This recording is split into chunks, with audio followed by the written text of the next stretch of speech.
High polygon STL models can slow down your workflow. They increase the file size and make manipulation for 3D printing much more difficult. Blender can solve these issues whilst keeping the model shape intact. Here we have an imported STL file. This has been imported to scale, and if you don't know how to do that to millimeter scale, I will leave a link in the description and the video on screen now. First, we need to select the object in the 3D view by clicking on it. Then we need to go over to the properties editor.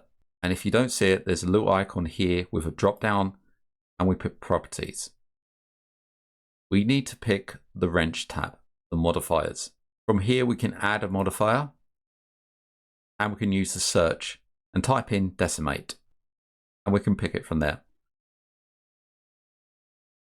Also, we can find it in the general and decimate. Decimate will reduce the number of polygons in your model. We have a number of options.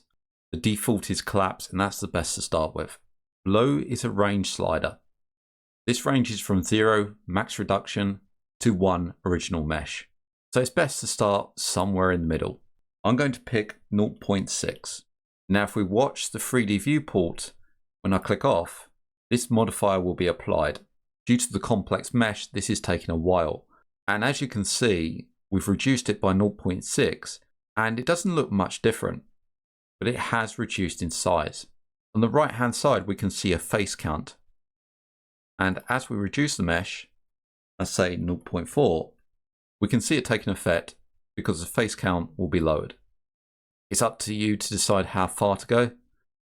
I haven't lost any details, so I'm quite happy with this result. Next, we need to apply the modifier. Make sure we're in object mode when we're applying the modifier. Now, word of warning, this is destructive. After applying, the ratio cannot be changed. So it may be worth saving a copy of the project file now.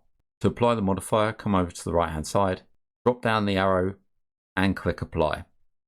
If we're exporting to STL, we can come up to File, Export, STL, and on the right hand side we have the geometry, and there's the apply modifiers here, which will automatically apply those modifiers to the exported mesh.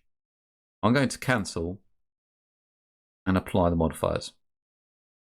This may take a little time depending on how complex the model is.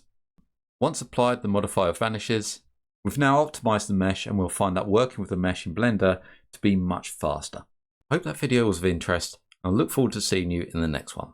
If you enjoy these videos and you would like to support the channel, then you can do so via my Ko-Fi page.